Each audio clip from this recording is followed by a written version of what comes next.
咁其中一個民粹嘅一個特徵就係咧，佢會往往都會有1至2個咧所謂嘅 charismatic leader，就係啲好有魅力嘅領袖，直接可以鼓動到啲人，於是你直接信我啦。呢啲咁樣嘅領袖咧，就算喺歐洲嚟講咧，都慢慢倒台嘅。我係個唔信任再加深啲啊，就係慢慢咧，我感到嘅趨勢就係咧，佢哋連嗰個當初好有魅力嘅領袖都唔信，於是開始所有嘢都唔信。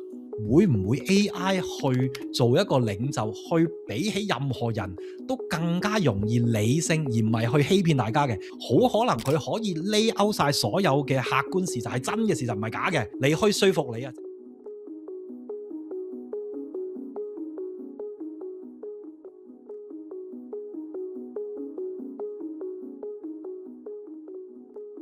未來呢個係未來，係操控 AI 定 AI 操控你嘅未來？你準備好面對呢個前所未有嘅新世界未？學識可以係你開啟知識大門、思考同探索未來世界嘅橋樑。匯聚各個領域嘅專家，一齊穿越未來科技嘅迷霧，細味歷史嘅智慧，遊走哲學、文學同藝術嘅世界，一個屬於香港人嘅知識平台。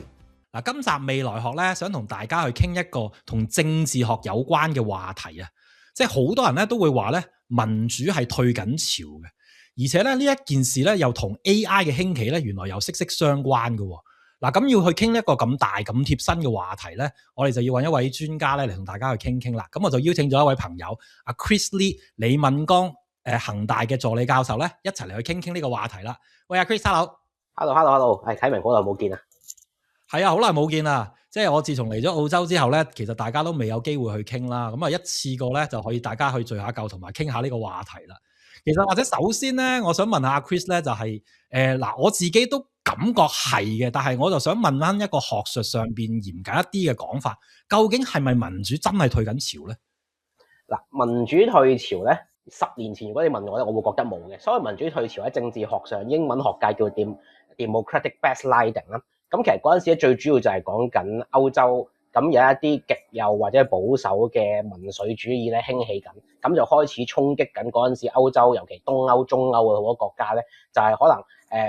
由90年代開始，慢慢就民主化，而家佢就反而咧個民主化嘅體制慢慢俾嗰啲民粹主義嘅所謂政黨或者政策咧去拆咗佢，於是佢哋就會話咧呢個會唔會一個民主退潮咧？咁10年前左右啦，我亦都啱啱嗰陣時喺匈牙利讀緊博士啦，咁都算係親眼目睹。其實我自己就喺嗰陣時覺得呢個講法唔係好準確嘅，因為我自己會覺得民粹啊嗰種，我哋可能之後就會有機會再討論下咩叫民粹啊咁樣嗰啲嘢啦，係民主嘅一部分嚟嘅。所以我覺得你純粹話民粹興起，所以民主退潮咧，我覺得就唔準確嘅。反而而家你問我咧，我就會認同嘅，就係我會覺得反而咧係科技啊，甚至係 AI 啊嘅影響咧，其實反而真係會開始動搖成個民主制度，甚至啲人對民主嘅意義同價值都會受到動搖咧。呢個對我嚟講就真係民主退潮，即係真係 backsliding 嘅現象出現緊啦。係啊，即係我諗普遍嚟講咧，即係大部分嘅人咧，喺我諗10年前咧，都未至於話對各樣嘢咧係有失晒信心嘅。即係但係我哋今日睇翻咧，就係好多人咧都會對主流嘅傳媒啊，各種嘅政府，甚至乎我哋既有嘅一啲我哋覺得係冇人會質疑嘅，可能我細個嘅時候唔會有人會話質疑啊，究竟民主係咪可信嘅咧？等等嘅呢啲概念咧，今日咧幾乎咧，即係你好似再講出嚟咧，就會俾人標籤話係呢啲左膠嚟嘅，你呢啲咁嘅諗法咁樣嚇。即係呢個咁樣嘅形勢咧，就會令我覺得究竟民主係咪真係即係有問題咧？點解呢個退潮會出現咧？而且頭先你所講到就係話，其實民粹會唔會都真係屬於民主嘅一部分咧？所以我諗可能我哋真係要由究竟民粹係咪民主一部分呢個概念嚟，或者講清楚先咯。好啊，咁我就由呢度開始講起啦。嗱，民粹咧其實學術界嘅比較一個，其實呢個本身民粹呢個字咧喺學術界都係一個所謂嘅 contested concept 啊，就係咧個個都喺度爭議緊究竟係咩嚟啦。咁最開頭其實係來自於係做啲拉丁美洲研究，70、80年代嗰啲強人政治，可能大家都聽過啲咩貝隆夫人啊咁樣嗰啲咧，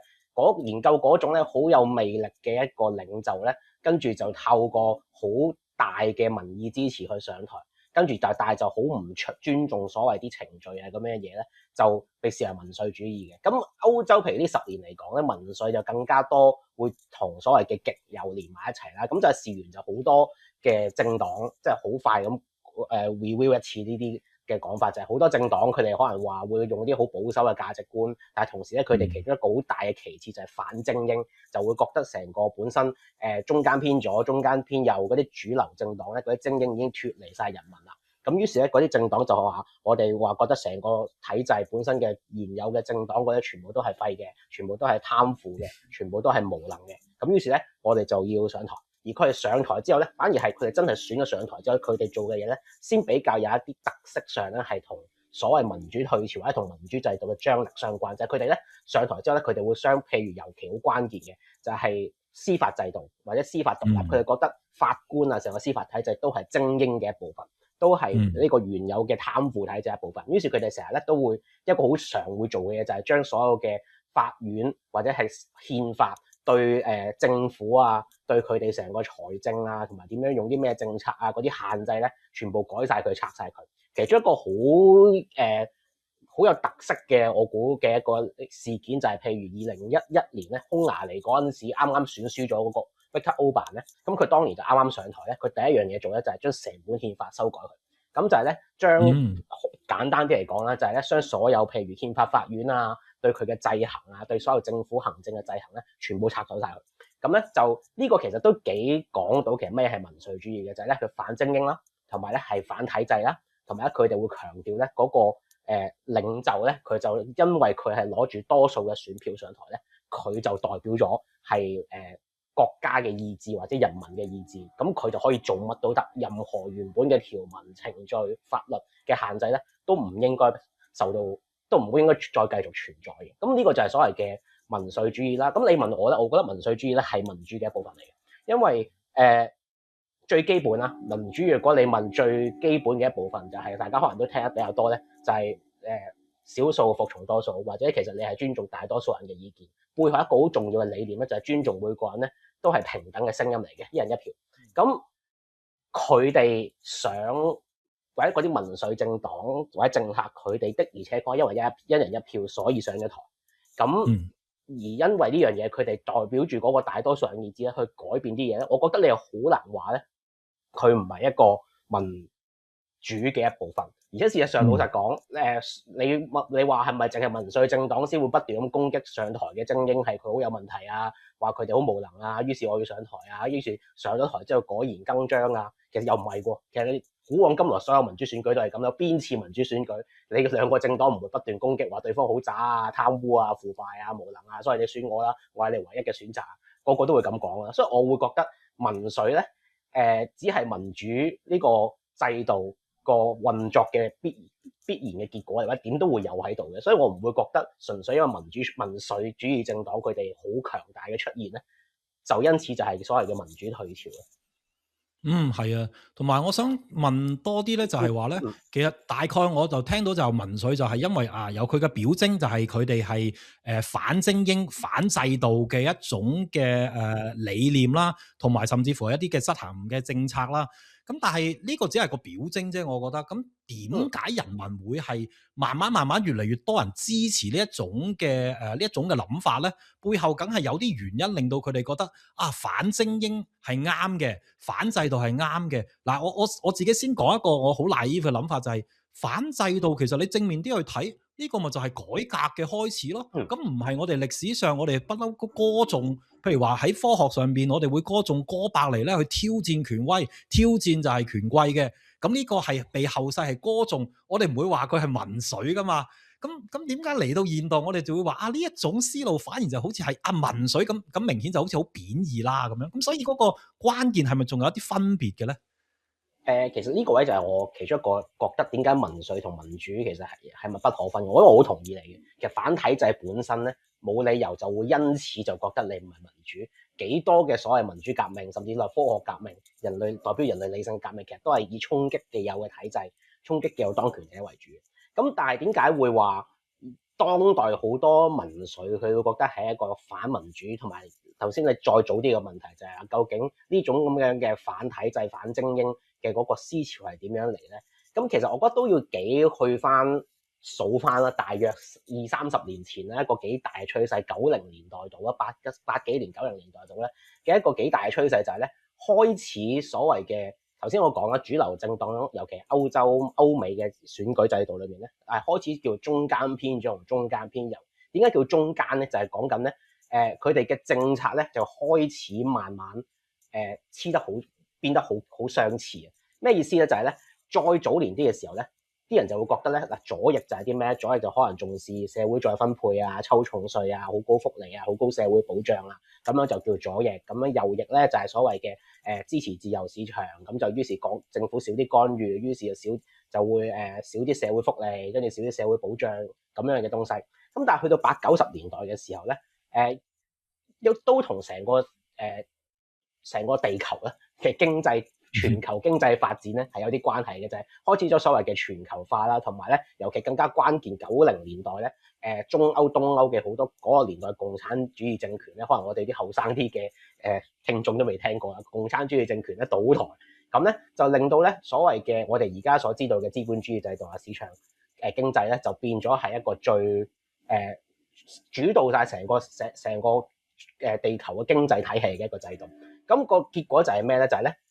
好多嘅歐美嘅政黨咧，佢哋嘅中間中左或者中右咧，點解變咗中咧？就係因為佢哋嘅政綱開始冇乜分別，就係大家都係鼓勵投資、鼓勵經濟發展，跟住鼓勵啲資本可以多啲嚟我哋呢度嘅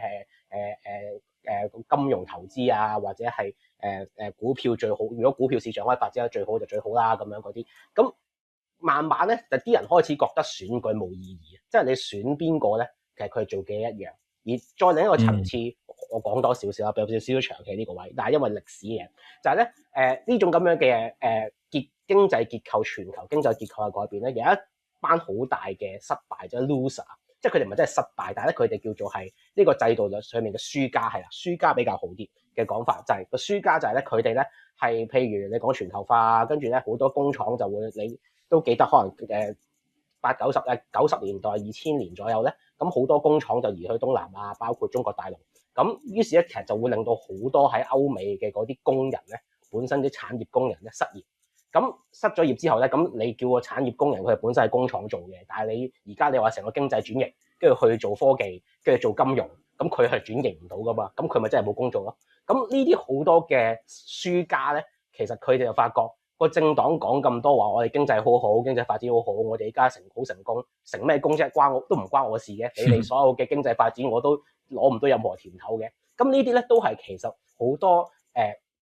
所謂我哋而家所講嘅民粹主義政黨佢哋嘅支持者就覺得全球化啊，呢啲全球金融經濟嘅發展咧，其實佢哋係冇得益，而似乎無論台上嘅所有政黨都係講緊嘅係一樣嘅嘢，都係口講話我哋要保障人民，但係實際上佢係全部支持呢個金融化、全球化、產業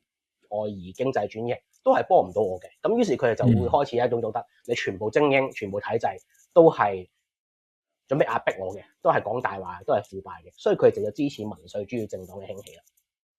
係啊，咁所以我哋明白咗多少少就係，其實民粹都好可能係民主一部分嘅時候咧，咁我哋就要再追問清楚啦。咁點解你會話咧，依家嘅情況咧，就反而真係一個民主退潮咧？即係點解依家個情況就同可能10年前甚至再早啲嘅呢一種，好多人都會話係民主退潮，不過咧係因為民粹主義呢一種咧，頭先已經解釋過，其實都好可能係民主嘅常態嚟嘅啫。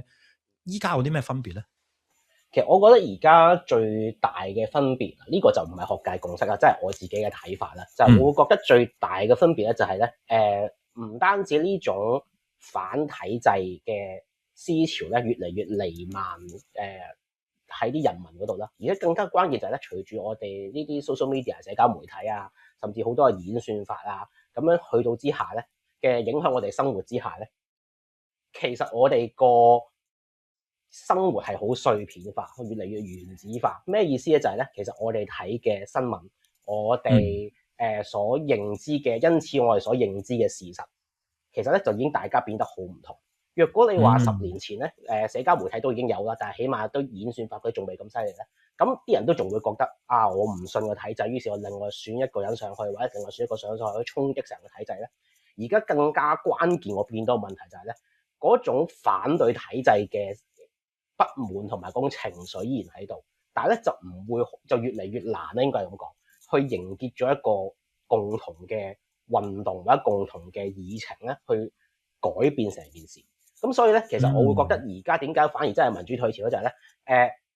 因為其實分眾化或者碎片化，一個好大嘅問題就係咧，大家譬如我哋係碌社交媒體嘅時候咧，咁我哋睇嘅新聞，而且新聞佢哋都因為受制於演算法咧，其實可能都係譬如我睇開某一種意識形態比較偏嗰邊意識形態嘅新聞咧，就個演算法會更加 fit 嗰啲俾我，咁於是越睇越多咧，咁我慢慢就形成一種世界觀咧，個世界觀越嚟越牢不可破，而呢樣嘢可能同我隔離嘅人，甚至同其他嘅人咧係完全係冇任何交集，甚至係佢哋睇到完全係唔單止係意見上嘅唔同，係現實上嘅唔同。於是你話我係假新聞，我話你係假新聞，咁其實大家都冇一個共同可以相信嘅事實嘅基礎或者資訊嘅基礎之下咧，其實我會覺得咁其實你投票或者你仲去選舉點選咧，就變多咗個選舉越嚟越咧更加多就係嗰啲政客都會變嘅嘛，佢哋為咗贏選舉都仲有選舉嘅話咧，佢就會更加多去試下點樣操縱演算法，點樣去操縱啲社交媒體，或者點樣去應用更加依家新嘅好多嘅 AI 嘅科技去做好多嘅資訊啊，或者好多嘅圖片啊，好多嘅懶人包啊，於是咧去不斷咁鞏固佢哋本身支持者對嘅意見之餘咧，甚至唔單止係意見，就係佢哋對現實嘅認知咧，咁嚟到鞏固自己嘅支持。咁但係咁其實真係冇嘅。如果你哋以前都仲話你係只係意見不同，但係有相同嘅事實基礎，咁都大家可以拗啊。而家個問題就係咧，連民主嘅精髓，大家拗交咧都唔使拗啦，因為連現實嘅基礎都唔喺度咧，咁就冇嘢好拗嘅，因為連大家都共同討論基礎都冇咧，咁就大家只不過不斷咁支持自己支持開嘅嘢咧，咁其實都真係冇乜個共同體喺度咧，咁就冇所謂民主啦，我會覺得係。啊！呢個好有趣，即係呢個其實聽落咧，首先我覺得係好吊詭嘅一件事嚟嘅，因為本身即係科技咧嘅出現，應該係幫助到我哋去溝通先啱嘅。咁但係呢個都唔使多解釋㗎啦，我估下大家喺即係經歷咗呢過去呢幾年，甚至乎尤其是 AI 出現咗咁多假圖啊、假新聞啊、咁多 fake 嘅嘢咧，就唔使點解釋㗎啦。大家都見到其實原來科技咧反而走向咗一種咧，就係製造假資訊，令到我哋咧互相之間嘅嗰個信任咧係越嚟越遠啦，令大家所睇嘅嘢可能越嚟越有偏差啦。咁但係我想追問個問題啊，就係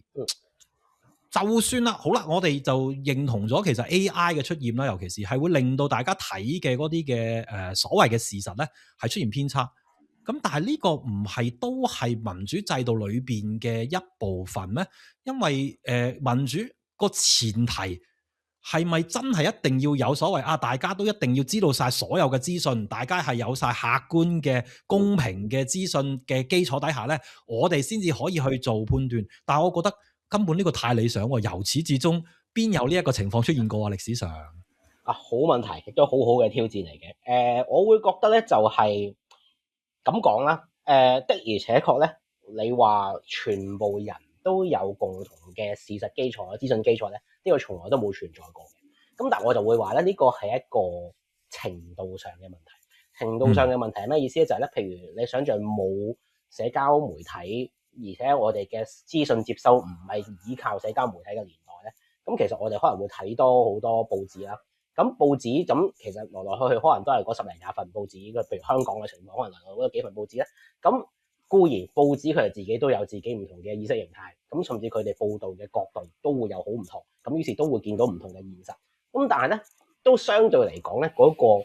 互相不嗰個大家對事實認知嘅差距咧，會相對細啲。但係而家譬如我哋個個，譬如我啱啱先睇住部手機，其實我依家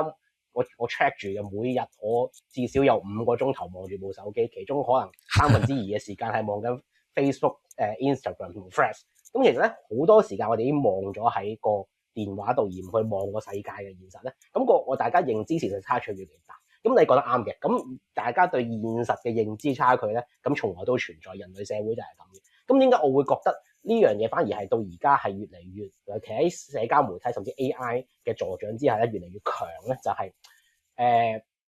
我會覺得就係咧呢樣嘢已經開始咧，令到我哋人民之間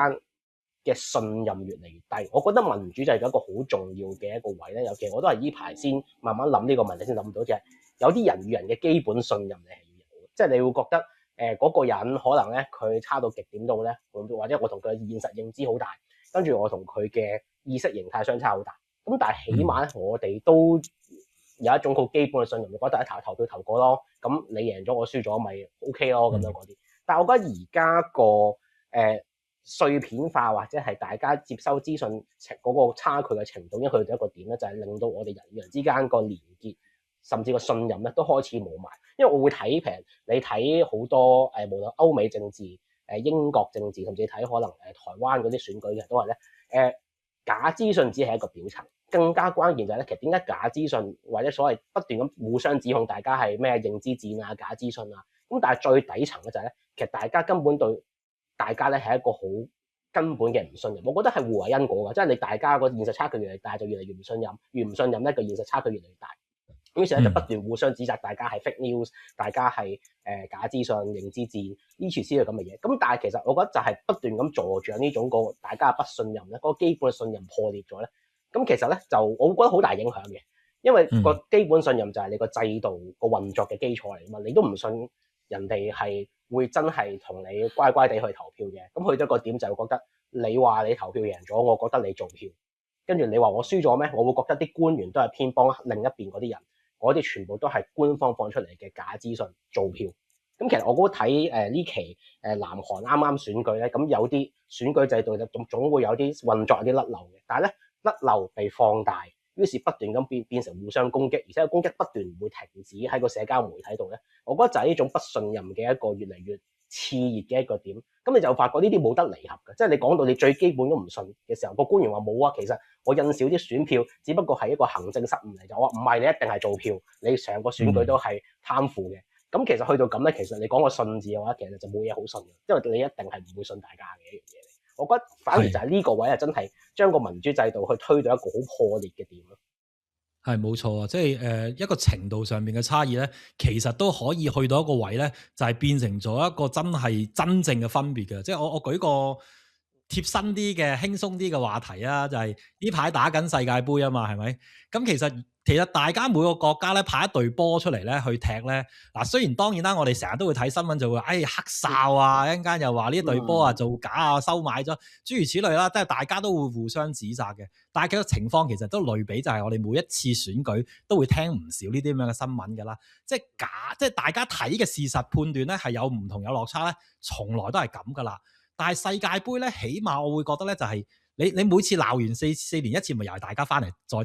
打過一次波咁樣樣嚇。即係你打輸咗嗰場波咧，你又唔會見下一隊咁又走出嚟咧，直情走嚟搗亂你嗰個嘅球場咁話，我唔俾你再打落去啦，因為你太過矛啦咁樣。即係我哋又未至於去到一個咁嘅地步。咁所以即係就算互相睇嘅事實好似有出入都好啦，但係大家咧仲係相信呢一個制度係值得玩嘅，值得繼續落去嘅咁樣。咁但係民主制度啦，就係咪去到一個即係個質嘅變化，去到一個地步，就係可能咧，因為 AI 嘅助長，令到咧就好似頭先阿 Chris 嘅講法，就係令到我哋直情對成個制度，喂係咪繼續落去咧？我哋不如就唔好再玩呢套民主制度啦，我哋用另外一種政治制度啦。即係我唔知咁樣去詮釋你會唔會覺得係即係誇張咗，定係你覺得點睇咧？嗱，我會覺得。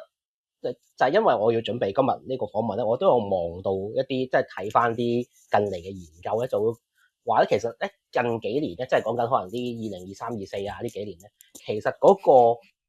尤其係越嚟越後生嗰一輩咧，其實嗰種覺得強人政治會比較好，民主制度或者其實代議民主啦，透過選舉去選出嚟嗰啲咧。的而且確個支持度係後者越嚟越低，而前者越嚟越高。咁所以我覺得呢個係一個隱憂嚟嘅，就係咧會翻到一種強人政治咯。但係我會覺得暫時嘅情況就係咧，大家越嚟越對制度個遊戲規則或者成個遊戲本身唔係好信任，而歸根結底就係你開始越嚟越同你嘅所謂 fellow citizens，你嘅大家嘅公民之間咧，因為你嘅意見唔同，於是個信任越嚟越低咧。就令到咧，其實就算玩緊個遊戲咧，你都覺得人哋一定係出貓嘅。你覺得人哋係出貓咧，個遊戲就玩唔到。咁我會覺得呢種個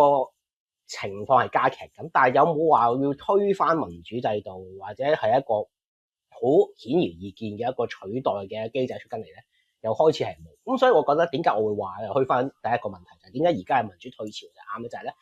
即係 backsliding 嘅，即係咧你見個民主制度開始慢慢散，而家去到一啲好核心嘅位咧。佢就越嚟啲人唔信任個制度啊，覺得個制度越嚟越冇用啊，冇意思啊，於是就唔信任，開始唔玩或者唔去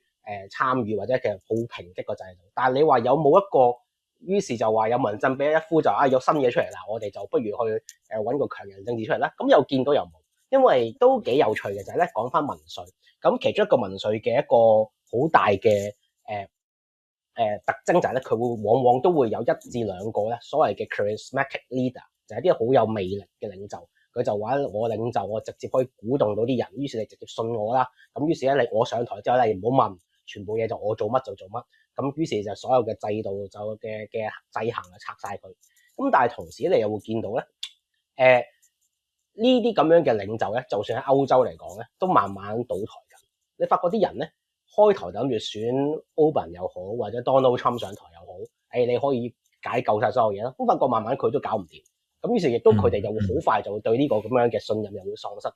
咁於是你話其實佢哋係咪因此民主制度散啦？咁於是就想推個強人政治出嚟咧，又好似唔係。所以就真係冇咩一個，我會覺得未好顯而見到一個替代，就係佢哋開始連咧，係個唔信任再加深啲啊！就係慢慢咧，我感到嘅趨勢就係咧，佢哋連嗰個當初好有魅力嘅領袖都唔信，於是開始所有嘢都唔信，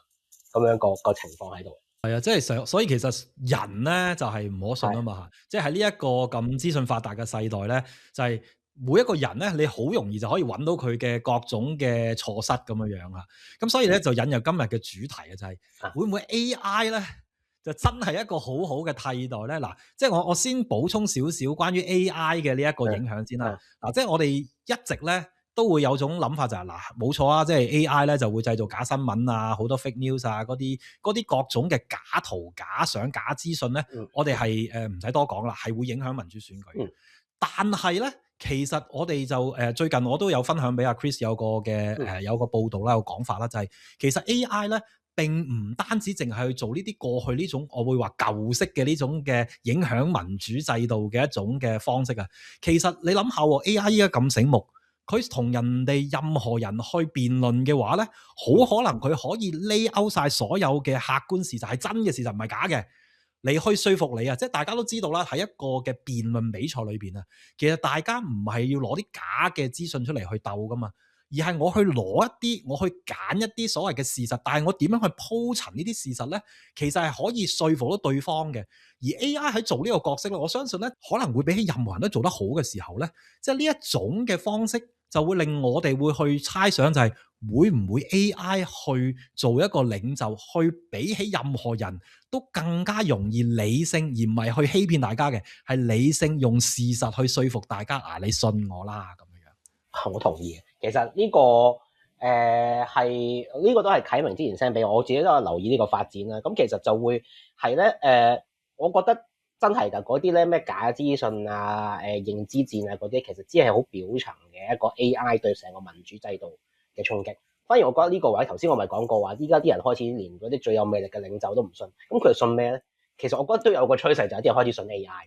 即係問心啊！我覺得而家都會見到好多咧嘅都唔係問心嘅問題，而係咧你見之前好多 Google 啊、Yahoo 啊咁樣，Yahoo 都已經少人用啦。啲 search engine 咧，佢哋依家係哀鴻遍野，就係話咧，因為自從有咗啲 AI 之後咧，好多人咧就去 Google search。以前我哋 search Google 咧就撳咗個 keyword 跟住入去睇下頭幾個 link click 入去睇下咩資訊啦。好多研究指出咧，就係話而家啲人直情連呢啲 link 都唔睇，因為咧 Google 自己有可能 Gemini 又好，已經有 Copilot 又好，有個 AI 喺度咧，佢幫你做咗個 summary。好多人咧就淨係睇個 summary，跟住就覺得 OK 啦咁樣嗰啲。咁而的而且確啟明話齋，嗰啲 summary 好多都做得好好嘅喎。老實講，其實係你見係 AI 嗰種資訊啊同埋整合嘅能力咧，係每日俱增嘅。即係我可能幾個月之前咧，用Google 去揾一啲學術嘅嘢咧，咁其實我打個 keyword 上咧，佢會出啲資訊係似是而非啦。咁但係我覺得個精確度咧，即使呢啲咁免費嘅 AI 都好咧，都已經係越嚟越準確㗎啦。咁同埋另一個就係譬如如果有玩 Threads 都知啦，就係咧依家有個 Meta AI 就係你可以喺度 tag 佢，跟住就話可唔可以俾啲意見啊，或者綜合啊呢個新聞講啲咩啊？其實你見依家咧係我 look Threads 係見到越嚟越多，香港冇得用啦。咁但係就越嚟越多就係話你可唔可以叫 Meta AI，跟住之後咧就 tag 佢，跟住就話講下呢個人佢嘅意見有啲咩問題啊，跟住好多人就覺得呢樣嘢就係做咗 research 噶咯，即係做咗對相關資訊嘅研究，佢就真係信噶咯。AI 總合出嚟嘅資訊就真係信噶咯。咁但係呢個未必係人嘅問題嚟嘅，因為老實講我都越嚟越信，的而且確佢嘅總合能力係好強。咁所以咧，我覺得反而個情況就係依家啲人越嚟越係信 AI。而點解呢樣嘢會係對民主制度一個好大嘅衝擊就係咧？你越嚟越信一個機器 AI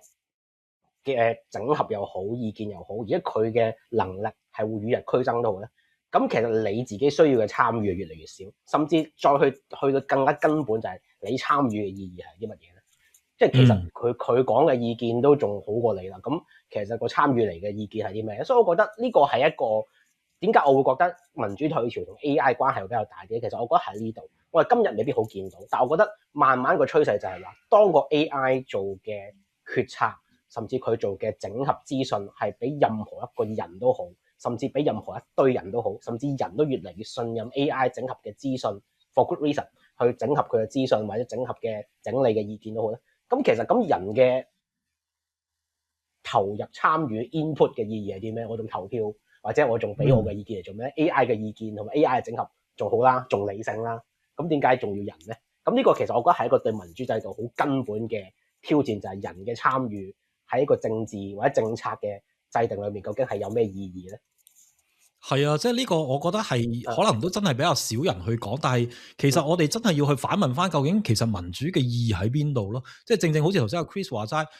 唔係淨係單單我哋話啊，因為大家咧，即係好似我哋有陣時會用一種好負面嘅角度嚟描述嘅就係，嗱你睇下大家咧就濫用咗 AI 啦，就過分去信 AI。其實呢個講法，我覺得係好表面嘅啫，即係因為你好明顯個回應方法就係嗱咁叫大家唔好咁濫用 AI 咯，叫大家唔好咁信 AI。但係你再去諗翻個根本問題，點解啲人會咁信 AI？係因為 AI 真係幾可靠啦嘛，佢係越嚟越可靠，可靠到一個地步就係話，喂。你對比起一般人，我問 AI 嗰個可靠度係高過一般人。我選舉，我唔知阿 Chris 會唔會啦，即係我啲 layman 去選舉，我都間唔中會問下朋友啊，你今次會選邊個啊？啊，你嘅睇法係點啊？咁我都係收集咗大家嘅意見，我先至去作出我決定㗎。喂，咁如果 AI 嗰個綜合係好過呢啲一般人嘅講法，咁點解我唔去信 AI 嘅講法咧？就係呢個就係我個問題咯。究竟其實亦都係頭先阿 Chris 嘅問題啦，即係究竟其實我哋人啊，去參與呢個選舉，而其實我哋個本身個決定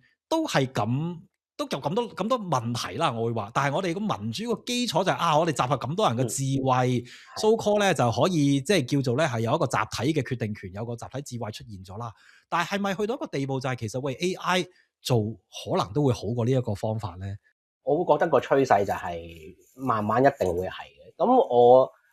諗起兩樣嘢啦，第一樣嘢咧就係咧，我之前都同啟明提過嘅就係咧，其實而家咧 AI 唔單止佢可以強大到就係佢可以幫你好整合好多嘅資訊，甚至你可以再進一步，我哋可能政治學者做研究，我要做民意調查、搜集民意咧，都可以用 AI。咁呢個當然啦，佢可以做到好多嘢啊，甚至你用 agent 啊咁樣嗰啲就已經可以幫你做到好多嘅運算啊、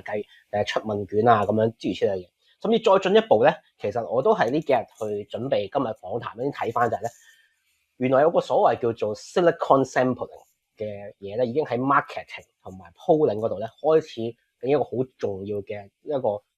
爭議主題，就係咩咧？就係佢直情跳過埋要 AI 幫你搜集民意嗰一步，而係用我 AI 幫你模擬個民意。你淨係話咧，我之前可能做咗幾次嘅民意調查，跟住或者咧我哋咧其實呢個選區或者呢度嘅咩，我嘅顧客群，其實佢嘅有啲大約啲咩特徵，你可唔可以模擬下其實大部分佢哋嘅人會點諗，對呢個產品或者對呢個政策，佢哋會有啲咩意見咧？其實呢近嚟好大爭議就係咧，佢直情用個 AI 去模擬下啲人諗啲乜嘢。咁若果我哋嘅相信 AI 嘅能力其實慢慢會越嚟，佢嘅運算能力越嚟越強嘅時候咧，其實就算而家個模擬已經開始有啲準確啦，固然有啲爭議啦，爭議就係話其實你點樣問個 AI，咁其實可能佢就會俾啲唔同嘅答案你。咁但係亦都好多就會覺得話，咁你實際上真係打電話做民意調查，咁你點樣 frame 你個問題，咁啲人都會俾唔同嘅答案你啦。咁其實呢樣嘢你話 AI 同真係人嘅民意調查好多嘅現實限制、方法向上限制，其實一樣嘅啫喎。甚至有啲人咧再去進一步將對呢啲咁樣嘅 silicon sampling 呢啲模擬民意調查咧，再去進一步支持就係話咧，甚至咧你可以咧用呢啲咁嘅模擬民意調查問到一啲咧本身喺原本民意調查方法學上面咧比較難見到嘅意見，即係譬如啲可能好怕醜、唔中意接電話或者唔中意填問卷或者一啲好 underrepresented 嘅族群，反而你咁樣模擬意見咧，你可以令到佢嗰啲角度都出埋嚟，咁其實係一個更加整全嘅畫面。咁於是就又去翻頭先個問題啦，即係甚至唔好話整理資訊、集體智慧方面咧 ，AI 早晚會好過人類。就係甚至你哋人類自己點諗啊？AI 都慢慢可以模擬埋，我哋唔使真係問你，我 AI 模擬埋你哋點諗，入晒你所有嘅資訊之後咧，可能得出嚟嘅意見咧係比你自己嘅諗法咧係更加準確。咁其實你見到個趨勢係都會有嘅，因為咧唔知大家有冇印象就係、可能啟明都有印象，之前有本書叫《監控資本主義》（Surveillance Capitalism） 啊。咁我好中意睇嗰本書同埋嗰個作者嘅研究，其實佢係一啲科技嘅研究背後問咗一個好，我覺得觸及咗一個好深層次嘅問題，就係話你透過社交媒體演算法嗰陣時仲係前 AI 年代，或者我覺得公眾 AI 未喺公眾層面都見到啦，就會話其實你個演算法，甚至你只不過喺個 social media 社交媒體裏面，你 click 嗰啲乜嘢，望咗幾多乜嘢，佢收集晒啲大數據之後咧，其實佢可以點解可以咁精準投放你想見到嘅嗰啲廣告俾你咧？就因為佢真係透過嗰啲嘢，你連自己都唔自覺嘅情況之下咧，都可以好精準地俾你更加早發現你自己中意啲乜嘢，所以佢先推到廣告俾你。咁你諗下呢樣嘢同 AI 再結合嘅話，你平時 social media 留低任何 footprint， 你上網睇過任何嘢，你可能譬如依家 Google 可能佢可以 access 到甚至你嘅 Gmail 嘅內容嘅時候，佢模擬嘅民意會唔會甚至比你真人講你自己嘅意見更加準確反映到你嘅意見咧？係。其實可能係咁，如果係咁嘅時候，點解你仲要講，同埋點解你仲要投票咧？我覺得呢個就真係會係面對一個好嚴重嘅問題，就係佢模擬得嚟，甚至可能比你更加似你想要嘅嘢。咁點解仲要呢個民意或者民主參與呢樣嘢咧？哇，係啊，即係所以我諗我聽到有兩個層面嘅 AI 影響咯，即係如果我嘗試綜合去講一講，就係第一個層面咧就係你可以極端啲啦，其實直情成個 AI 就取代晒民主制度啦。選乜鬼啊 ？AI 決定咪得咯咁樣。第二個層面咧，就或者近一啲，或者更加我諗係現實一啲嘅問題啊，就係你會有一個嘅民主制度喺度咧，就自然會有部分嘅候選人咧，會識得利用 AI 去做更加精準嘅一個操控啊！嚇，即係頭先講到嘅點樣去模擬嗰啲嘅民主嘅嗰啲嘅民意啊！咁其實如果有一個人用 AI 用得叻啲嘅，佢可以懂得去理解得到大部分選民中意啲乜，唔中意啲乜咧？咁我哋都可以想像，照計佢選出嚟嘅機會高啲喎。即係某程度上係用 AI hack 咗呢個民主制度啊！即係我覺得最終嘅結果就係你就係因為有呢啲人 hack 呢一個制度，而我哋好難禁止噶嘛。咁嘅時候就其實不如算數啦，就真係大家公公正正咁，不如一齊就用一個 AI 啦，就唔好有啲人收埋埋用，有啲人就唔識用咁樣樣。唔知咁樣樣係咪真係一個？即係我會覺得咁樣樣係一個最終極嘅結果，就係都係用晒 AI 嘅呢個結果咧。我會覺得呢個係一個樂觀啲嘅結果咯，即係其實而家譬如好多樂觀，因為其實就係講緊個問題就係 AI 固然依家個科技發展得好快，咁但係亦都好明顯就係面對住現實世界裏邊你嘅財力，即係財政能力，邊個有錢啲，邊個冇咁有錢嘅不平等咧，同埋你成個組織能力啊，你嗰啲有錢人啊、政客，佢哋一定最終玩 AI 一定會叻過你嘅，即係你可以想象佢哋有無限咁嘅資源、無限咁多人手去做呢啲咁嘅嘢嘅時候咧，或者未至於無限啦，咁但係譬如佢俾任何一個普通人有更加多嘅資源去研究、開發、使用呢樣嘢嘅時候咧，最終個結果一定係咧，佢哋好似啟明話齋咧，係會 hack 咗個 system， 佢哋一定係可以用 AI 去 hack 到好多嘅民主制度，咁令到我哋嘅意見更加一般，選民嘅意見更加易俾人操縱，咁呢個係基本嘅。咁所以點解頭先我話啟明個講法比較樂觀咧？就係其實都會有一啲而家譬如可能比較進步啊或者左翼嘅學者都覺得其實 AI 其實係應該要開放俾所有人使用嘅。咁不如就大家都用 AI 啦。咁於是或者所有嘅而家好多喺大公司嗰度佢哋自己嘅一啲嘅可能嘅 AI 技術咧，其實應該嗰啲全部普及晒去成個社會，俾所有人都 access 到，所有人都可以用到咧。其實咁先係最好。其實我覺得呢個已經係比較樂觀嘅情況，就係大家可以相對平等地可以，或者未必係平等都好咧，係相對都容易地可以用到所有 AI 呢個科技俾我哋嘅幫助。咁但係呢樣咁嘅嘢其實已經算係比較樂觀嘅情況。其實我嘅比較悲觀啲，我會覺得咧個更加多嘅情況就係呢啲 AI 嘅運算能力啊，同埋佢嘅研發，最後咧慢慢都係傾斜喺啲最有錢啊、最有權勢嗰啲人手上。咁所以佢哋咧嗰個優勢係會越嚟越大嘅，反而對我哋平民嚟講，雖然我哋都用到 AI，咁我哋但可能自己用到好低層次，而其他佢哋嗰啲用得更加高嘅東西。咁我覺得係呢個都係另一個意義上咧對民主制度一個好大衝擊，就係呢種咁樣嘅權力嘅不平等咧。其實我會感覺上 AI 係越嚟越加大，佢哋更加嗰個嗰啲有錢人啊、資本家啊，佢哋嗰個控制係會更加強。你自己會點睇咧？即係究竟你會覺得我哋應唔應該，即係作為一個一般人啦，我哋應唔應該繼續擁抱民主啊？定係其實我哋係到咗一個地步，就係民主制度本質都好可能因為 AI 嘅衝擊咧，係其實變得唔係嘅一個最好嘅方案嚟㗎啦。但係冇咗民主制度咧，我又唔係好睇到究竟有啲咩替代選項喎？係咪真係我哋信晒 AI 咧？即係 AI 變咗做神啦？佢話一就一，我哋想反對咧唔得，因為你哋都冇我知道得咁清楚。AI 即係甚至乎當然再悲觀啲啦，就係 AI 係有一個有錢佬操控啦，好似頭先阿 Chris 嘅話齋。即係我就唔係好知究竟應該要點樣去睇咯。即係我直情都唔知啊。所以我想聽下 Chris 你點睇咯？即係應該點判斷咧？呢個就難諗啦。即係我雖然好悲觀，但係我又係一個好熱烈支持民主嘅人嚟。即係我會覺得，即係我其實我自己個人上或者一啲倫理判斷上都幾難接受咧。就係最終 AI 可以，雖然我頭先講咗好多，就係話其實甚至你個 AI 可以俾你更加知道自己想要啲乜嘢，佢嘅決策又更加好，整合能力、資訊又更加高。咁點解仲需要人類參與咧？咁雖然我好呢個就我問到好尖鋭啦，但係其實我自己又會覺得，其實人類都依然都仲係需要民主嘅。就係兩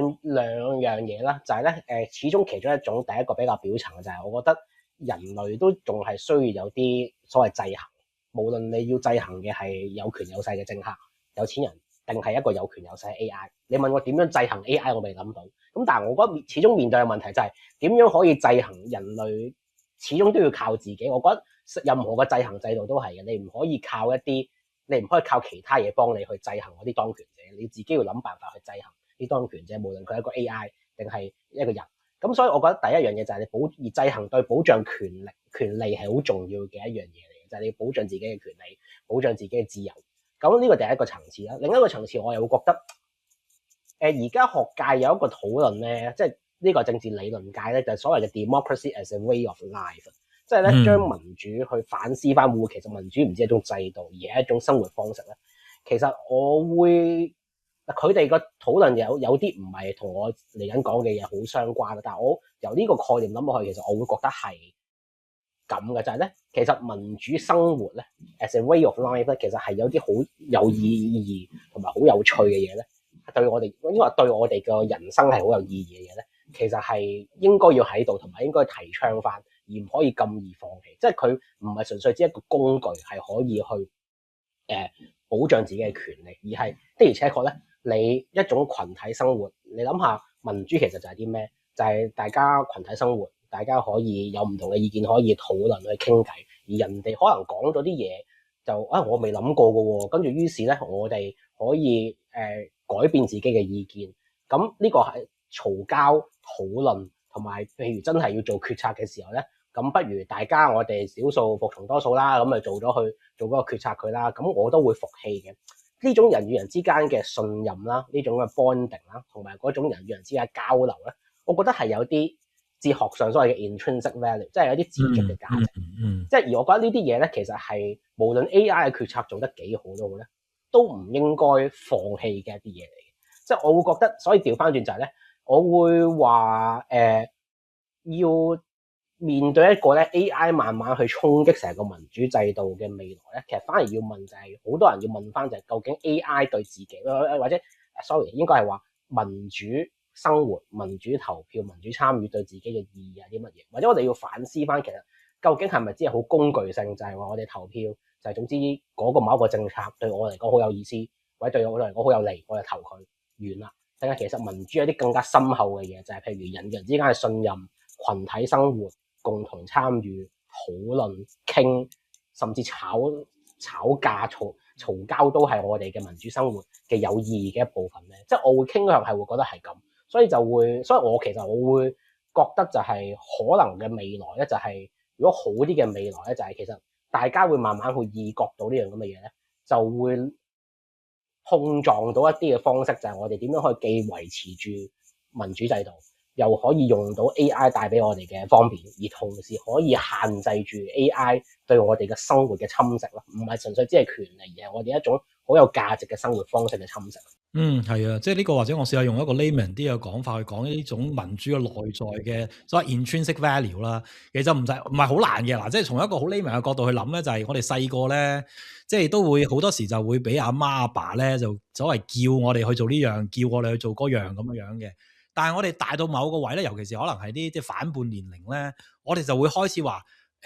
阿爸阿媽話你要咁揀啦，譬如揀科咁先算咧。我就偏唔揀嗰科，我要揀另外一科咁樣。其實你而家諗翻轉頭咧，即係其實你係知道可能都真係喺嗰一個 moment 咧，客觀理性咧就真係可能阿爸阿媽睇得多啲，有人生閲歷多啲咧，佢揀啱啲嘅可能真係對你好啲嘅。但係你會再諗翻就係，如果你嗰一刻冇自己實踐你自己嘅嗰個決定權咧，嗰個就唔係你嚟嘅咯，嗰個就好似變咗你好似冇個機會去彰顯你自己嘅一個即係自由嘅一個選擇咁樣嚇。咁所以我覺得呢個內在嘅價值咧，或者可以用呢個類比咧嚟去理解多少少咁樣啊。嗱咁但係嗱我就想最後追問一個問題啦，就係嗱所以我係明呢種內在價值嘅，但係我就會有時都會聽到有人有啲咁樣嘅質疑啊，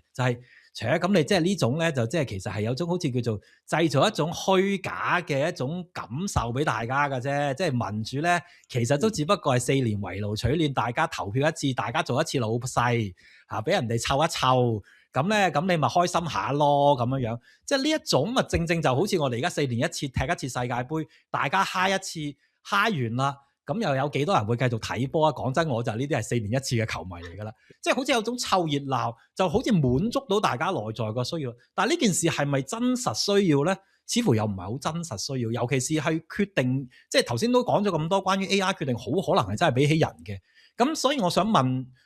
即係會唔會情況就係咁咧？即係你會唔會認同就係其實民主制度最後存在嘅價值就係其實我嚟令到大家自嗨下嘅咧？我會咁講啦。自嗨唔係一樣咁值得貶低嘅嘢嚟，因為咧其實係咁講，即係我覺得調翻轉用翻足球嘅比喻啊，其實你又會諗下，其實永遠都唔會，我哋踢波唔會好得過嗰啲由細訓練到大依家嗰啲球星，佢哋可能係訓練好多天才，咁但係點解街邊仲咁多人踢波咧？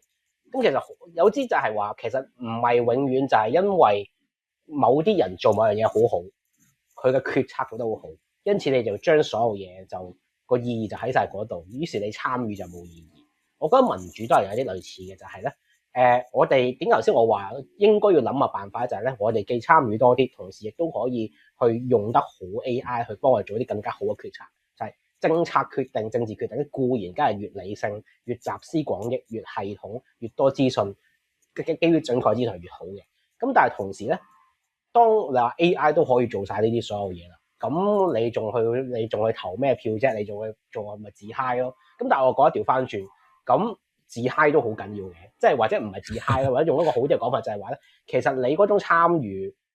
點解頭先我話 democracy as a way of life 咧，就係類似咁嘅，就係咧，其實呢個生活方式嚟，係一種有意思嘅生活方式。正如頭先啟明個講法，就係話你阿爸阿媽幫你決策